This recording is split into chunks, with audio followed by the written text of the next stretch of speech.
Olá, pessoal, como vão vocês? Tudo bem?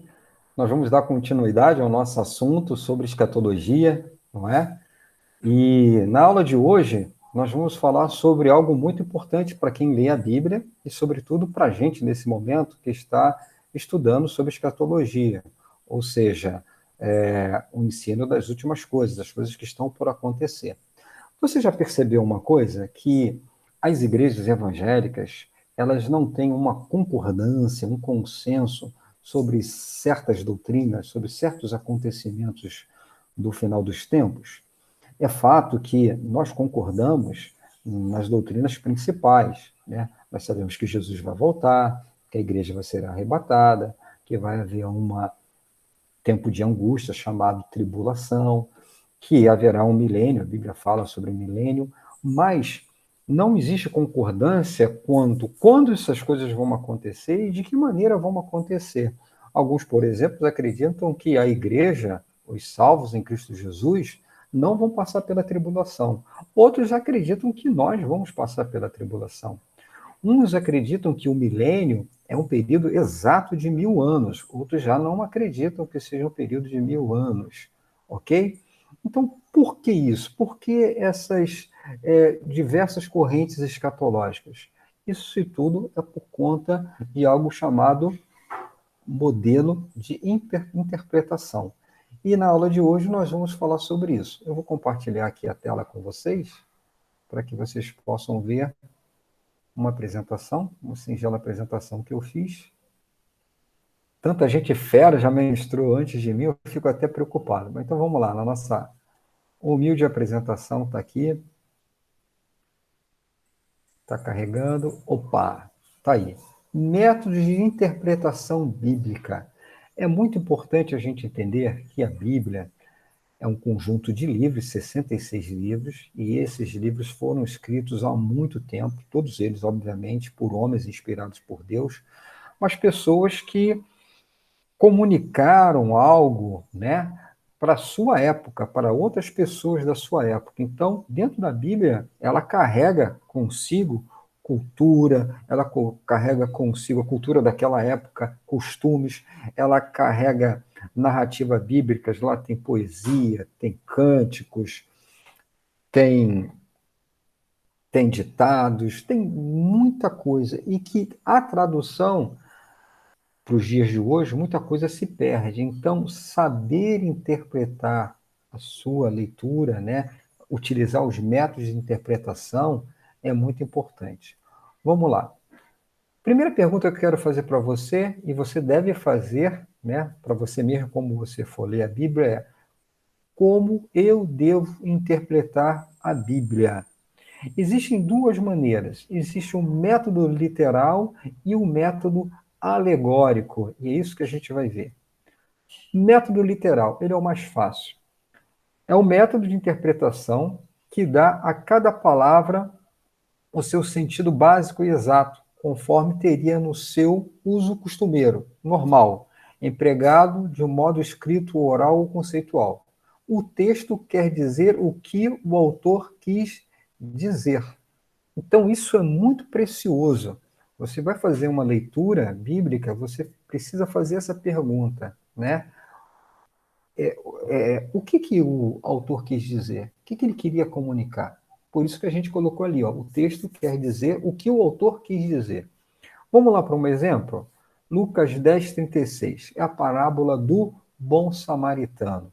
É Jesus que conta essa parábola, ele conta essa história. Essa história diz que um certo homem judeu estava descendo de Jerusalém, indo para Samaria, e lá pelo caminho ele foi assaltado. Salteadores atacaram a vida dele, machucaram ele, jogaram no chão e levaram os pertences dele, e ele ficou lá moribundo no chão.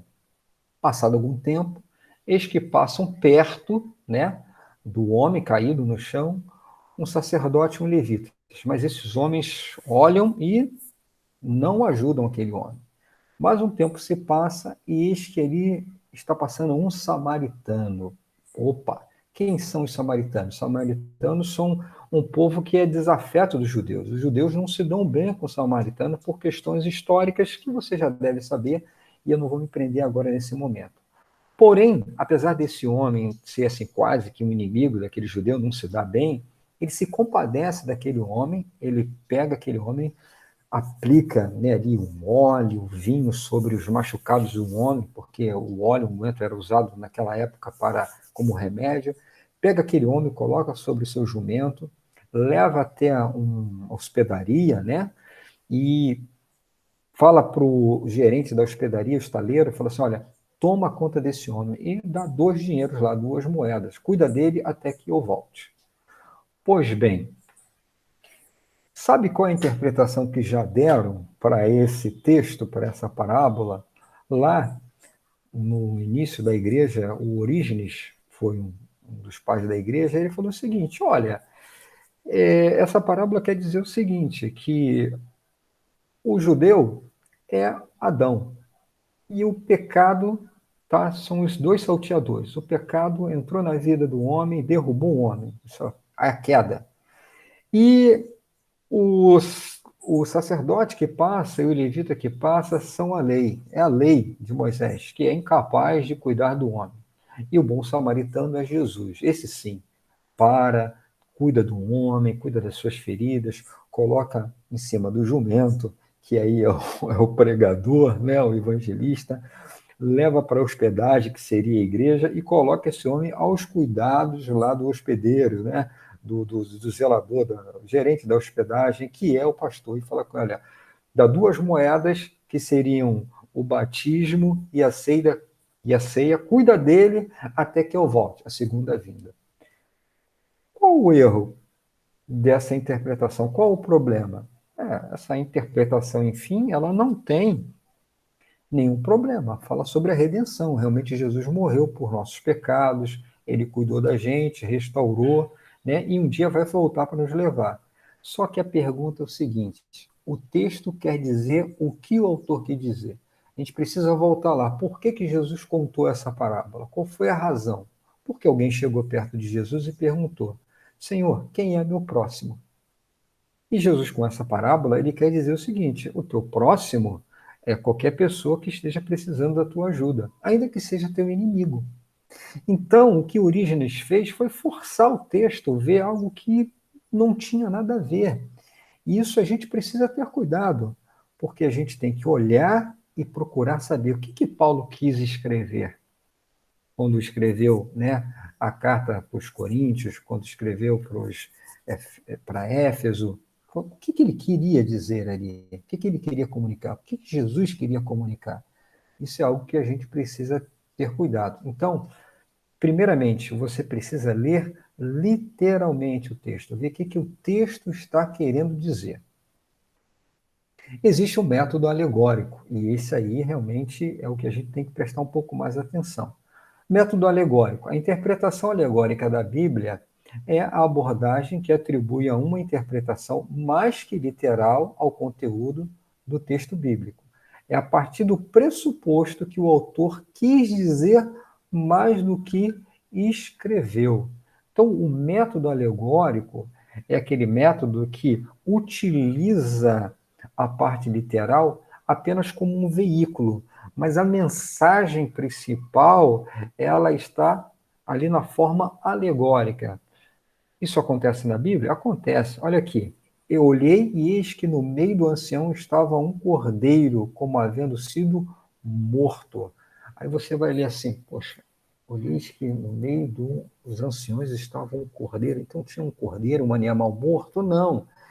Esse animal, na verdade, é Jesus, representa Jesus, entendeu? Então, isso aí é uma figura, uma alegoria. Esse cordeiro é a pessoa do Senhor Jesus. Tipos de alegoria. Ter entendimento dos tipos de alegoria que são apresentadas na Bíblia também é algo muito importante. Na Bíblia você tem metáforas, você tem ditados, você tem hebraísmos, que são expressões idiomáticas que só têm significado, sentido, se você estiver naquela cultura, estiver naquela época. Nós temos aqui no Brasil também esse tipo de palavras de duplo sentido. Mas vamos começar pela metáfora. Olha só uma que legal. João 10, 9. Todo mundo já conhece esse texto e diz assim: Disse Jesus: Eu sou a porta das ovelhas. Quem entrar por mim será salvo. Poderá entrar e sair e se encontrará pastagens. Dá uma lida aí. Literalmente, eu sou a porta das ovelhas. Jesus está dizendo dizer que ele é uma porta? Não. Ele está querendo dizer que ele, através dele, nós vamos encontrar o quê? Pastagem, nós vamos encontrar alimentos, nós vamos encontrar vida, vamos encontrar felicidade. Mateus 5,30. Olha só que coisa legal. Se tua mão direita te fizer pecar, corta e atira para longe de ti, pois te é melhor que um dos teus membros se perca do que todo o teu corpo seja lançado no inferno. Você vai ler literalmente isso, com o entendimento de que Jesus está mandando você cortar a tua mão. Existe mais à frente nesse texto, ele fala de arrancar o olho. Será que Jesus estava querendo, sugerindo que você deveria se mutilar para que você não pecasse? Claro que não. Ele está usando aqui uma metáfora. Na verdade, é que ele está dizendo o seguinte: se determinada situação vai te levar, vai proporcionar a você ao pecado, né, vai te forçar ao pecado, então você tem que tomar uma atitude radical, né? Cortar a mão, arrancar o olho é uma atitude radical. Nós precisamos fazer a mesma coisa. Se eu sei que esse caminho, se eu sei que essa amizade, né? Se eu sei que aquele determinado lugar é um lugar perigoso para mim, que vai proporcionar em mim muita vontade de pecar, eu não vou andar com aquela pessoa, eu não vou conviver, não vou frequentar aquela festa. É isso que o Senhor Jesus quis dizer. Vamos para o próximo. Ditados. Na Bíblia existem muitos, muitos ditados. Olha isso aqui, Provérbio 4:23. Sobre tudo que se deve guardar, guarda o teu coração, porque dele procede as fontes da vida. Está lá em Provérbios 4:23. Significado, eu vou guardar o meu coração? Não. Colocar numa gaveta? Não. Você vai proteger o coração, é, é a sede, né? Significa das nossas vontades, dos nossos sentimentos. Então, eu tenho que ter cuidado com as minhas motivações, porque as minhas escolhas, as minhas motivações, elas são como semente e elas vão desencadear em alguma coisa, vão gerar alguma coisa. São fontes da vida. Se eu fizer uma escolha ruim, essa fonte ela vai ser uma fonte de coisas ruins. Provérbios 22:6. Ensina a criança no caminho que deve andar, e ainda quando for velho, não se desviará dele. Aqui está falando sobre conduta, né? Sobre a criança ter caráter, ter valores positivos, porque ainda depois dela ser velha, dela ter a sua independência, ela vai guardar aqueles ensinamentos, ela vai guardar aqueles valores. Expressões na língua original são trocadilhos, rimas, palavras de duplo sentido, né? Como eu falei, existem algumas expressões no português que não fazem nenhum sentido para quem está aprendendo português, um estrangeiro, um americano, por exemplo, que tente traduzir fulano entrou pelo cano.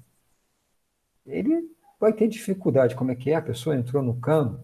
Ou então, o Marquinhos está pisando em ovos. Ou pisando em ovos, o cara vai imaginar alguém andando sobre ovos, né? Ah, poxa, fulano quebrou o galho para mim. Pô, quebrou o galho. Isso, mas a gente sabe o que significa isso. Na Bíblia, muitos textos têm essas características, que quando traduzido para o português, nós ficamos assim, e qual é o sentido? Qual é o significado? Vamos ver um deles? Olha lá. Jeremias 1, versículo 11 e 12. E a palavra do Senhor veio a mim indagando: O que está vendo, Jeremias? Ao que respondi: Vejo um ramo de amendoeira. Então, Yahvé, né, o Senhor replicou: Viste bem, porque eu estou vigiando. Em algumas versões está zelando, a fim de que minha palavra se cumpra. Pô, não tem nada a ver, a gente não consegue captar, passou direto, não consegui entender, né? Por quê? o Senhor pergunta para Jeremias, o que que você está vendo? Ele falou assim, eu vejo um ramo de amoeira, eu vejo uma moeira. E aí o Senhor falou assim, legal, hein? Você está vendo bem, porque eu estou zelando a fim de que minha palavra se cumpra. A moeira, né? A moeira não, a amendoeira e zelar, vigiar, tem alguma coisa a ver? No português, não. A tradução perde isso. Mas quando você vai no original, você acaba descobrindo que a palavra para amendoeira é shaked. E a palavra para zelar, vigiar, é shoked. E elas têm a grafia semelhante. Elas se escrevem da mesma maneira. O Aleph, essa palavrinha, essa letrazinha hebraica aqui, da direita para a esquerda, né? Porque no hebraico a gente lê assim, né? Da direita para a esquerda. O Aleph, ele tem dupla fonética. Ele tanto serve, pode se pronunciar como A, como O. Por isso que Jeremias fala, veja um ramo de shaked. E o Senhor, quando fala assim, vixe bem, porque eu estou shoked, né? Vigiando, a fim de que minha palavra se cumpra. Então, é uma brincadeira, algo que aconteceu lá entre Deus e Jeremias, mas que a gente acaba perdendo, não captando esse detalhe, né, esse trocadilho. Isso também acontece nos Salmos, porque tem rimas ali, e aí, no português a tradução você não consegue entender nada, fica até esquisito. Simbologias bíblicas. Esse aí é o ponto principal dessa nossa lição. As simbologias. As simbologias, elas, se você não souber interpretar ou não lançar mão das regras corretas, você pode incorrer em muitos erros. Simbologias bíblicas. Existem muitos textos na Bíblia onde os profetas, como por exemplo Daniel, decifrações de reis e governantes, explicando quais eram os símbolos e seus significados. Baseado em textos como estes, que a simbologia bíblica é identificada. Veja só, quando Deus geralmente dava uma mensagem, uma profecia, né, para o profeta, ela vinha, né, em forma de sonho, em forma de visão, e nesse sonho, nessa visão, Deus colocava, sabe, simbologias, elementos, pessoas, situações, objetos, que não têm o seu significado no literal, mas tem algo que está além. O problema é que o profeta sabia o significado desses símbolos, mas quando ele relatava no integral, na íntegra, né? E aí a pessoa vai ler hoje, ela não consegue entender direito, por exemplo, a besta que emerge do mar com várias cabeças. Então você olha assim, caramba, o que é isso? As pessoas tentam, quem é a besta? É o Papa, é os Estados Unidos, é a Rússia, coisa e tal. Não, gente. Existe uma regra para isso. Você começa a ler a profecia, o texto bíblico. Tenta ler no literal. Se no literal não faz sentido, né, não tem nada a ver, está parecendo mais um monstro, né, daqueles filmes do Jaspion, né, National Kid, coisa parecida, você sabe, opa, isso aqui é uma linguagem alegórica, é uma alegoria. E aí o que você tem que fazer?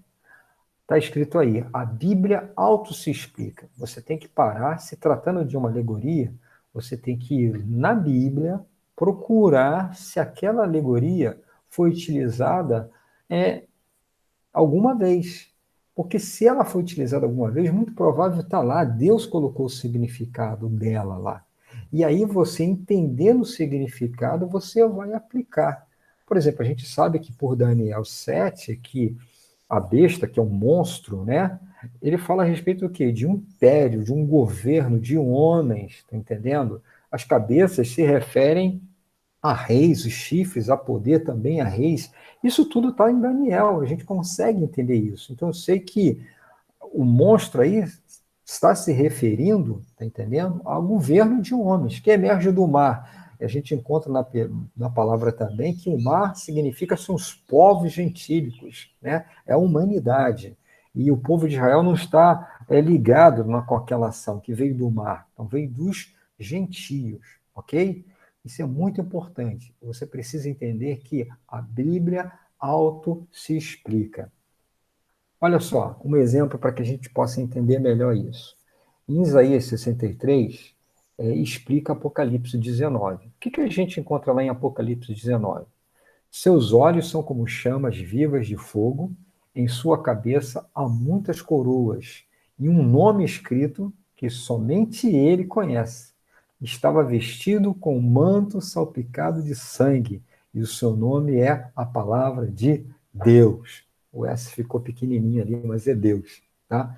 Então, quem é essa pessoa? De cara, né? Na bucha, pô, a gente até canta um ano, e está escrito na sua coxa, né? A gente gosta de cantar essa música, eu gosto muito quando o Anderson ministra essa canção. Você sabe que é Jesus, mas a pergunta é, o que significa esse manto, né, salpicado de sangue? Na bucha, muita gente vai, ó, pensar assim, porra, se está salpicado de sangue, é o próprio sangue de Jesus que foi derramado na cruz do Calvário para os nossos pecados. Opa, mas isso é um simbolismo. Eu preciso, o certo é, vamos ver na Bíblia se existe alguma outra passagem, algum outro livro que fale sobre manto salpicado com sangue, tinto de sangue. Vamos ver?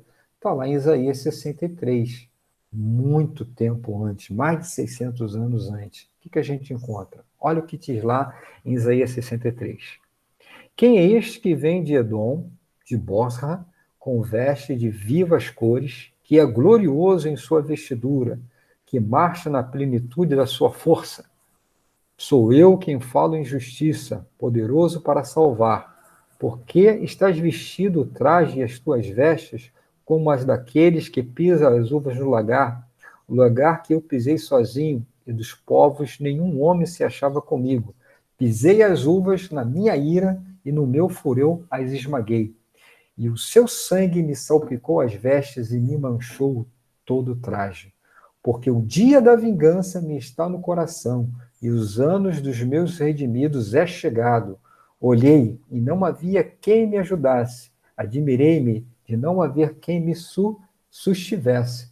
Pelo que o meu próprio braço me trouxe a salvação, e o meu furor me susteve. Na minha ira, pisei os povos no meu furor, esmaguei-os, derramando por terra o seu sangue. Então a gente vê aqui por Isaías que essa alegoria de manto tinto de sangue, salpicado como de uvas, né? Retratando o sangue, não é o sangue de Jesus, é o sangue dos seus inimigos que ele vai derramar no dia, no grande ira, no grande dia da sua vingança. Tá vendo como é importante? A gente tem que procurar, tem que ler a Bíblia, não adianta, né? Principalmente Apocalipse. Se você entendeu o Apocalipse, querido, é muito importante você ter uma noção do Velho Testamento. Você tem que ir lá para o Velho Testamento. Olha, outro exemplo muito legal, e nós estamos terminando. Isaías 11 explica Apocalipse 4. Olha o que diz lá em Apocalipse 4. Imediatamente fui arrebatado, isso é João, imediatamente fui arrebatado em espírito. E vi um trono no céu, e sobre o trono havia alguém sentado. E sobre eles estavam sentados 24 anciões, vestidos de branco e com coroas de ouro na cabeça. 7 lâmpadas de fogo ardiam diante do trono de Deus, as quais são os 7 Espíritos de Deus. Aí alguém pode ficar assim, ué, não é Trindade? Pai, Filho e Espírito Santo, mas aqui a Bíblia está falando que são os 7 Espíritos de Deus? Vamos lá, vem Isaías. Isso aqui é uma linguagem figurada, é uma simbologia, melhor dizendo. Vamos ver se existe 7 espíritos na Bíblia anteriormente. A gente encontra lá, como você está vendo aí na tela. Isaías 11, versículo 2, está assim: e repousará sobre ele o Espírito do Senhor, o Espírito de sabedoria, o de entendimento, o Espírito de conselho e de fortaleza, o Espírito de conhecimento e de temor do Senhor. 7. Aqui estão os 7 Espíritos de Deus, que é o próprio Espírito de Deus, né? Então, a Bíblia auto se explica. É dessa maneira que você precisa ler a palavra, querido, usando o método literal, olhando primeiramente literalmente, se preocupando com o que querendo saber o que o autor queria dizer. O texto quer dizer o que o autor queria dizer. Você pode empregar alegorismo? Pode, mas tem que ter cuidado para não forçar. Às vezes a gente vê pessoas assim forçando o texto, sabe, adulterando a finalidade. E a questão da alegoria é que às vezes ela não tem sustentação bíblica e tem significado para a pessoa, porque partiu da cabeça dela, né? Por exemplo, eu vou entrar aqui num detalhe. Jesus, lá em Caná da Galileia, né? Jesus foi convidado para aquela festa de casamento e durante a festa o vinho acabou.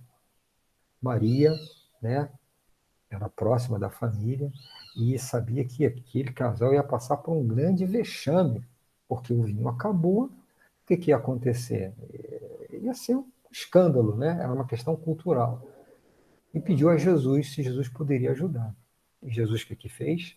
Pediu para que trouxesse aquelas talhas com água e ele transformou água em vinho. Que ali o autor quer relatar? O que João ali está querendo relatar? Que Jesus realizou o seu primeiro milagre, e seu primeiro milagre foi transformar água em vinho. E ele livrou aquele casal de uma grande vergonha. Daí a gente já ouviu várias pessoas pregando que o vinho significa alegria, né? E que a alegria nos casamentos acabam, e que Jesus é aquele que pode transformar. Não há problema em fazer isso, mas tem que ter certos cuidados, certos limites, né? Para não forçar o texto, ok? E também usar as alegorias, mas sempre que aparecerem as simbologias, melhor dizendo, você buscar na Bíblia, porque a Bíblia auto se explica. Eu espero que você tenha entendido, espero que tenha te ajudado, né? Tenha acrescentado aí para você. E é isso, tá? Deixa eu passar para cá, para fechar direitinho. É isso que nós gostaríamos de apresentar hoje. Qualquer coisa, nós estamos aí. Que Deus te abençoe. Você, professor, você, aluno, participe do EBD, que é muito importante a gente estudar a palavra de Deus. Fique na paz.